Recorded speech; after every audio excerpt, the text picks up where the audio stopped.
Hey guys, Gary J here again, and today we're looking at another Dan Wesson pistol.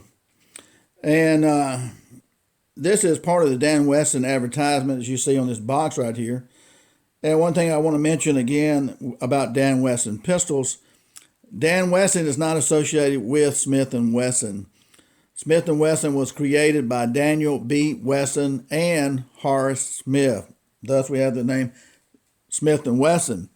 Dan Wesson came about 100 years later. Dan Wesson was known as Daniel B. Wesson II. He was kin to Daniel B. Wesson of Smith & Wesson, but he came along much later. Anyway, Dan Wesson decided to create his own line of rifles, shotguns, and pistols, and he did, and today he's most notably noted for his Dan Wesson pistols. That's generally what you think about when you hear the name Dan Wesson. They became some of the most beautiful, accurate pistols ever made in the world.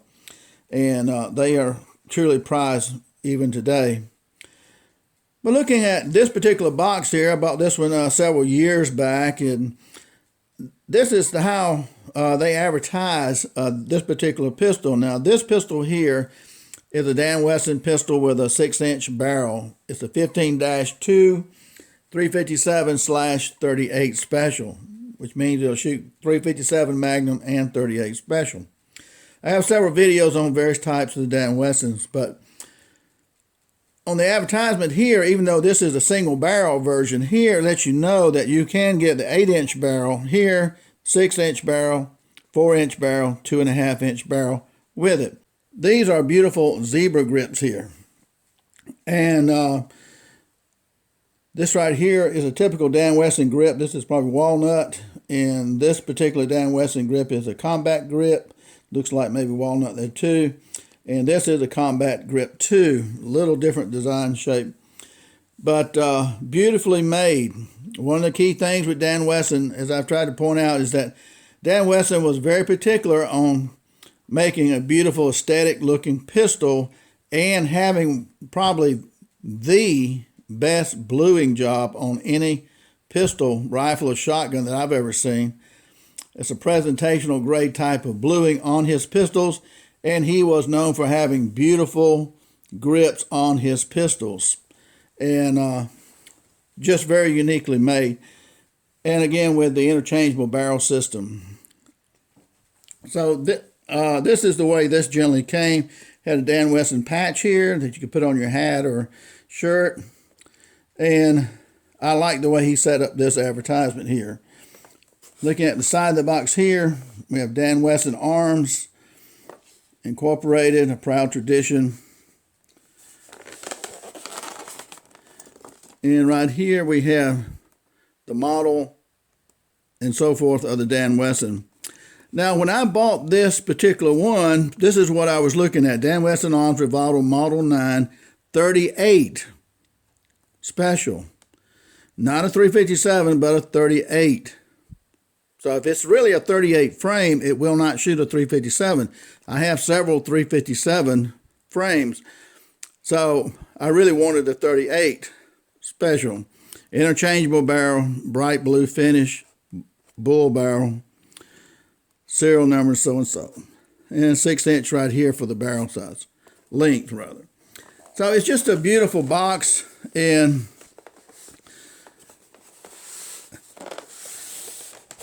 one thing I didn't mention right here is the Dan Wesson belt buckle too, that came with the pistol packs.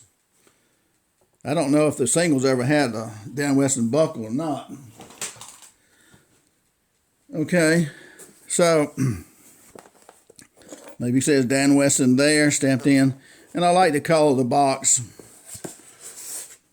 Now, on the Dan Wesson pistol here, there's several things you can look at on these pistols. Again, this is kind of for those who don't know much about Dan Wesson pistols. Looking at this shroud, and this is called the shroud right here because this piece will come off and the barrel is underneath here. This is a heavy steel part here of the Dan Wesson pistol. Some Dan Wesson pistols don't have this heavy steel part. That part is very shallow on some of them. But if you want a heavier gun, this is what you would want. You can see the thickness here of the Dan Wesson shroud here. And this is your barrel right here. Now on the shroud right here, you have a sight mounted here, which is removable. Only takes a few seconds to remove this sight. It's got a little screw inside this hole right here. And that screw right there, inside that hole, you use your multi-tool here to unscrew that partially. This sight will pull out, and you have some other sights over here you can use. Generally, you have a yellow sight, a red sight, a white sight, and maybe a silhouette sight you can put on here. Why different colored sights? Depending on the time of day, some sights will show up better depending on that time of day, whether it's morning or midday or whatnot. So you may change your sights. On the rear here, this is what the rear sight looks like. And this part right here, this is called the multi-tool. The multi-tool is very ingeniously made and done for this particular type of pistol. With this tool right here, you can change out the front sights by using one end of this tool to unscrew this screw right here to take out this sight, put on a different colored sight if you want to. You can use this tool right here to unscrew the barrel on this pistol. Take that off. You can use the tool to unscrew the grip on the pistol, take the grip off, change it to another grip. You can use this tool to adjust your elevation on your rear sight and your wind direction on your rear sight as well. So it works on your rear sight, your front sight, taking off your barrel, and taking off your grips right here. And so the multi-tool is very unique. Now, looking at the Dan Wesson pistol here, the aesthetic design of the pistol is very beautiful, very incredibly done. The bluing on the Dan Wesson pistol is probably the best bluing of any rifle, shotgun, or pistol you will ever see. Few ever come close to the beauty of this presentational grade of bluing. That was one of Dan Wesson's trademarks of his pistols.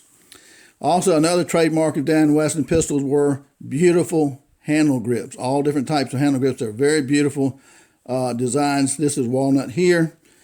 So that's another thing that separated Dan Wesson from a lot of other types of pistols.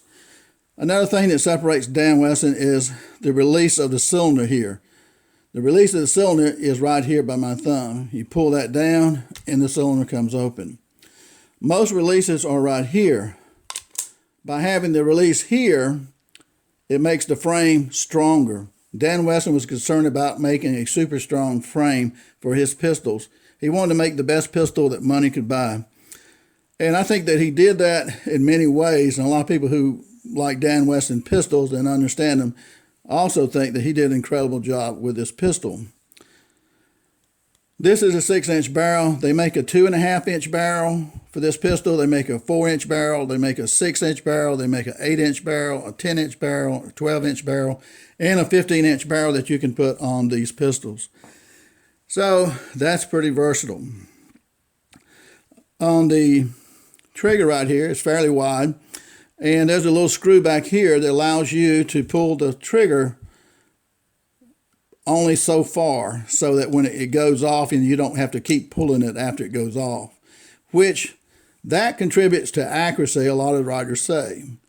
Also, what contributes to accuracy with these pistols, because these are some of the most accurate pistols in the world, not just the trigger system that you can adjust for the length of pull, but also again, with the Dan Wesson, you screw the barrel in, and you can screw the barrel in to 0.02 of an inch to 0.06 of an inch of the barrel cone to the cylinder itself. We use a shim made by Dan Wesson. This is a probably 0.06 of an inch shim, very thin, and you put it between the barrel and the cylinder and screw the barrel all the way down to it. So that is how you get the cone of the barrel all the way down to the cylinder. Now, the closer the barrel is to the cylinder, the less power you're going to lose, because when you shoot a pistol like a revolver, you're going to have flames coming out the side here flames coming out here. You're going to lose power and pressure coming out here, and it comes out on both sides. So the closer you get the barrel to the cylinder, the more powerful your cartridge is going to be, the more accurate your cartridge is going to be, the less power you're going to lose. So that increases accuracy. Since your barrel is screwed into the frame here and it's locked down with a locking lug here at the end, it's said to increase accuracy that way too. There's a lot of thought that goes into the Dan Wesson pistol. Up here on top, this is kind of a matted finish right here so you don't get glare from the sunlight when you look down at your sights on this. Now, originally, whoever had this pistol right here, they have a 38 Special Shroud, which if you can read this right here, the 38 Special cartridge right here. And so when I first saw this pistol, I thought, well, this is a 38 Special Dan Wesson. Now, you can find 357 Dan Wessons all the time, but it's hard to find a 38 Special Dan Wesson. So I thought this was probably what that was. The guy I bought it from had a gun dealership, and I thought, probably he had checked it or whatever. And I got a good price on it. I would have bought it anyway. But so after I bought it, I just had to go by work and saw a friend of mine, LB Custom Dan Wesson grips. This is not one of his grips, but he makes the most beautiful Dan Wesson grips of anybody in the world. But I asked LB, I said, I don't know if this is a 38 frame or not. And he had a 357 Magnum, and he took a cartridge out of that and put in here. And the way you would tell if this is a 38 frame, if you put a 357 cartridge in here and it goes all the way down and is flush with the top of the chamber, then this is a 357 frame. And that's what happened. If this was a 38 frame, this cylinder would be shorter, okay? If you put a 357 Magnum in here, then the 38 Special, the 357 Magnum cartridge casing would stick up. You couldn't close the cylinder. So it's not a 38 frame. That's what I thought it was when I bought it. I still would have bought it for the price that I got it for. So it's still a beautiful pistol, but this 38 Special Shroud right here, these are pretty expensive if you can find one. Somebody told me, well, I'll trade you a 357 Shroud for it because this is a 357 frame. I said, no way, because these are really rare to find a 38 Special. Yeah, you'll pay something for those right there. So maybe one day I'll find a 38 frame. That's kind of the game plan. So these are really beautiful pistols. With this multi-tool right here, in one video I have a 100 pack 44 Magnum, and in that video I have a blue multi-tool like this one, except this one is a smaller one than the 44 Magnum.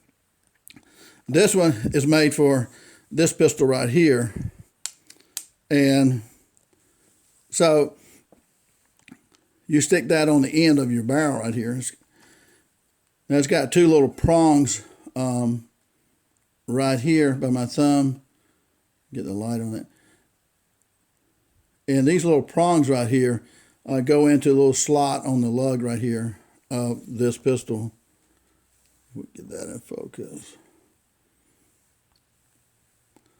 Okay, so you just put this on here like that and turn it till it drops in, and then we just crank it.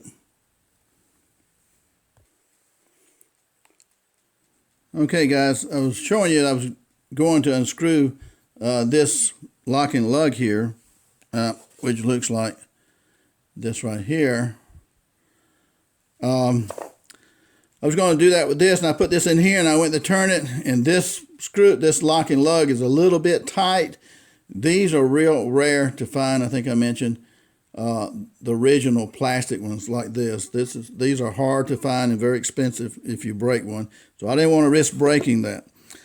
So what I did was I have a steel one here, and you're not going to break this steel one right here, and you can buy the steel ones. So I put that in here and cranked it and broke that loose. I'd mentioned the 44 Magnum that I have. I have a larger one of these for the 44 Magnum. You have to use a larger one for the 44 Magnum. But I also have a red one here too for the 44 Magnum, the larger caliber too. So these are really hard to find. So now that I broke that loose, we just turn this right here. And this right here is your lock and lug right here. That comes right off. And let's see that little edge right there. Little notch. Yeah, that notch there. And then your shroud comes off. There's your barrel. Barrel looks like brand new, doesn't it? And looking at your shroud right here, you can see right through the shroud. And get that right. So it's just hollow right here. And I've mentioned the fact that on these shrouds, you got a little pinhole right here, the little pinhole right here. You have a little pin right here by my finger. And that pin right there goes into that pinhole. That keeps your shroud from turning.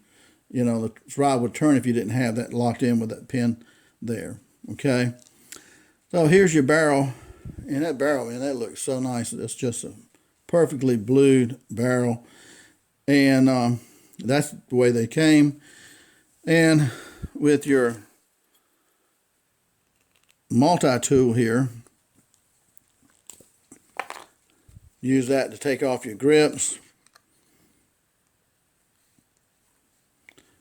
It only takes a minute to take these things off too. And I mean, it's just really neat. Now you could put just a tad bit of oil on that screw right here, on this one right here, and that would just spin real quick. And see, your grip comes right off. And that's what you have right here. Okay, so we still have a barrel on here. And here you got a spring system, which allows you to put the screw in here. And that way you don't take away from the beauty of the grip by putting a hole through the side of the grip right here to hold it on, like you do the Rugers. Nothing wrong with the Rugers, but I have several Rugers. Now this barrel right here, you just screw this thing out. And a lot of this right here, guys, is just for those who have not seen the Dan Wesson. This may be the first video you've seen. I've got several videos of the Dan Wesson, and I go pretty much by the same procedure. And see, this is your barrel. And see how clean that barrel is, like new. Beautiful bluing on that barrel. The threads here are longer than the threads here. The shorter threads here, the length of the threads here, let you know that that goes to the end of the barrel. And this is the part that goes into your frame. So we're taking a barrel off, we're taking a shroud off, and this is what we have left of that Dan Wesson pistol.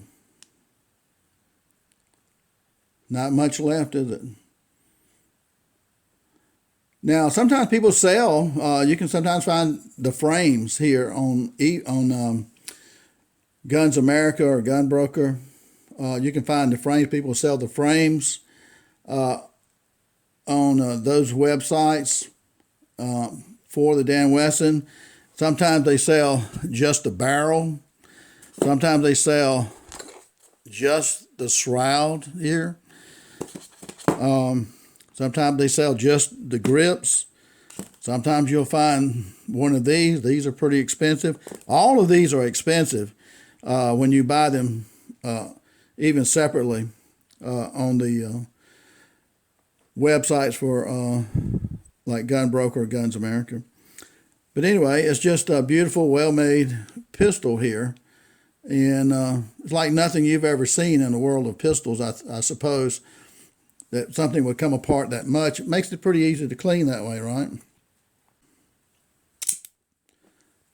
That's pretty much the way it looks when it's done. Now we'll put a different grip on it, and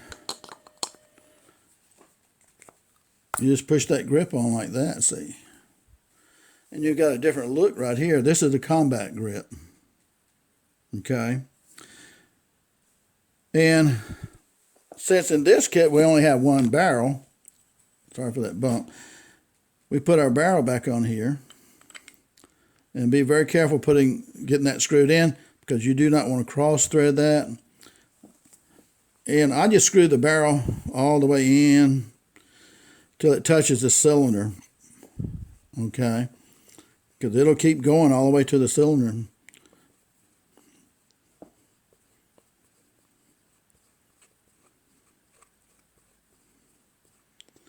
All right, I see it coming through now. So let's show you something here. Okay, this is what I want to show you. Looking here at the gap right here, you can see the gap, the white paper showing through the gap. As I turn the barrel, watch the barrel come through. See the barrel coming through? Now, if I open this cylinder here, I can continue to screw that barrel in here to a certain degree. Okay, so that's your barrel right here, called the barrel cone, sticking out.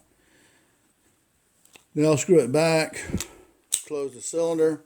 Now I'll screw it, you see the gap right here? And I'll screw the barrel till it touches the cylinder. All right, it's touching the cylinder now, okay? So what I'll do now is unscrew it a little bit, and then I'm going to take my shim, and this is a 6/1000 of an inch shim, stick that between the barrel cone, the end of the barrel, and the cylinder, just like that. Okay. Now I'm going to gently screw the barrel in until it's against that shim. I can feel it start to tighten up on that shim a little bit. So you just want to screw that in a little bit. Now I want to pull this shim out. It doesn't want to come out real easy, but it will come out. I'm going to unscrew it just a millimeter, and that comes out real well, and I'll put that back in. So now we have 6/1000 of an inch between the barrel cone, the end of the barrel, and you can't really see that gap, can you? So now, when you shoot this, then a lot of your power is going to go from the cylinder here into the barrel. You're still going to have flames and stuff come out here, but it's going to be minor compared to a regular pistol. All other pistols have a certain gap right there, and a lot of that pressure is lost coming out both sides of the cylinder right here, okay? So that's the way you do that. Okay, now we'll put our shroud back on here. Now the shroud, when you put this on, it's very easy to put on, but make sure you have your pistol turned upward a little bit. If you hold it down, see, it'll fall off and hit the floor, and you'll scratch it up. So gravity is not nice to these shrouds. So once you put this on, check it right here. Look at it right here. Make sure it's flush against here. It looks good right there. Then you take your lug right here. Make sure the open part of the lug is at the top, kind of like a crown. Okay, and just set that on top there and get that started. Do not cross thread that.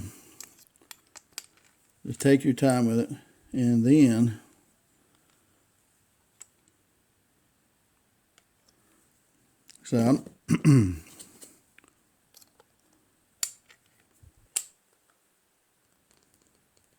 okay, that feels good right there. I'm very careful with that blue one, because again, those things are rare as hen teeth. I think very difficult to find, very expensive if you do find one. So anyway, we put our barrel back on here now.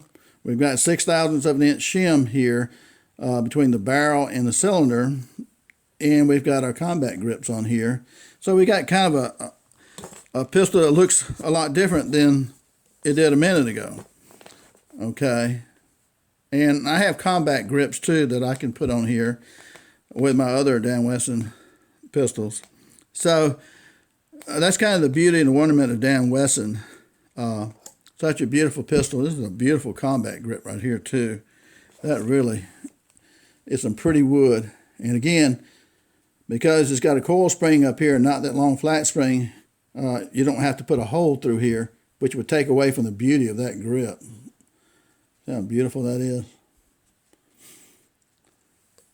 So this is the heavy barrel Dan Wesson 357. Again, I bought it because I thought it was 38 special. One thing that confused me about this was that on the serial number of this pistol right here, 1870-44, it is the same serial number on the box right here of 1870-44, which is the original box, but it has 38 here and the rest of it blacked out. So you would assume, since the model number is the same as the pistol and the rest of it is blocked out, that this would be the 38. Okay. And this right here says Model 9, and H for heavy barrel. So that's why, plus the shroud telling us here that it's a 38 special cartridge. That's why I thought it would be a 38 special, which they make you can find a lot of 357 Magnums, and I love those. But to get one that's designated as a real 38 special with the frame, that would be really nice to have. And one day maybe I'll find a 38 frame. So I hope this has been a little helpful to you as the intro for some of you guys who've not seen the Dan Wesson. I have a number of videos on the Dan Wesson pistol. I don't know. I just got this kick started on, somebody was asking me to start doing some videos of some of my pistols and stuff. And so I started doing that. And so that's why I'm into that right now. Here's our other grip right here. Beautiful grip. And this pistol, I can only guess that it was made in maybe 1975 or something like that. But a lot of these pistols, even though they may be 30, 35 years old, still look like new because that's the quality of Dan Wesson pistols. And I have one other here. Now this is a 357 Magnum frame too. And this is a 4-inch barrel on this one. But the reason showing you this one is LB Custom Grips. LB Custom Grips. This is called the bat grip. I forgot what he called this wood right here. This is a special, he uses all kind of woods, and he can get you any kind of exotic wood. But look at the beauty of this wood right here. So that's called a bat grip. There's only 3 of these ever made when I got this from him. So it's like 1 of 3 in the world on this type of grip. He may change that one day, but it's kind of a unique looking grip here. But LB Custom makes the most beautiful Dan Wesson grips. That's the only kind he ever makes. And just beautiful pistols. So one other thing, I get questions. Sometimes people ask, well, what about the trigger pull on the Dan Wesson? The Dan Wesson trigger pull is excellent, excellent. Remember, you've got a screw back here where you can adjust it so that you limit the trigger pull. So you don't have to like pile and then keep pulling it all the way back. So that's one thing that makes it a little bit more accurate with that kind of system. But we'll check the trigger pull on this one. Again, it is unloaded, and we'll use a trigger pull scale right here. Now this is high range trigger tension scale by RCBS. And on top right here, we've got it in pounds, and on the bottom scale, we've got it in kilograms. In America, we don't know what kilograms are. Well, I do, but most people don't. So anyway, we'll try that and see what the trigger pull is on this one. Now I'm pulling it slow.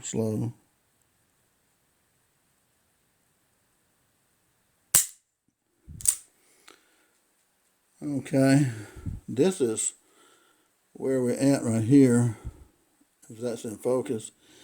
That looks like about 3.8, 3.7 pounds. And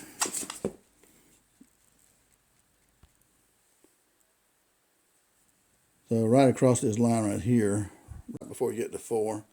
So it's about 3.8 pounds. That's pretty normal for Dan Wesson, probably 3.5 to 3.8 pounds. They have such a great trigger pull on them. So, another great thing about Dan Wesson pistols. Thanks for watching, guys. Gary J.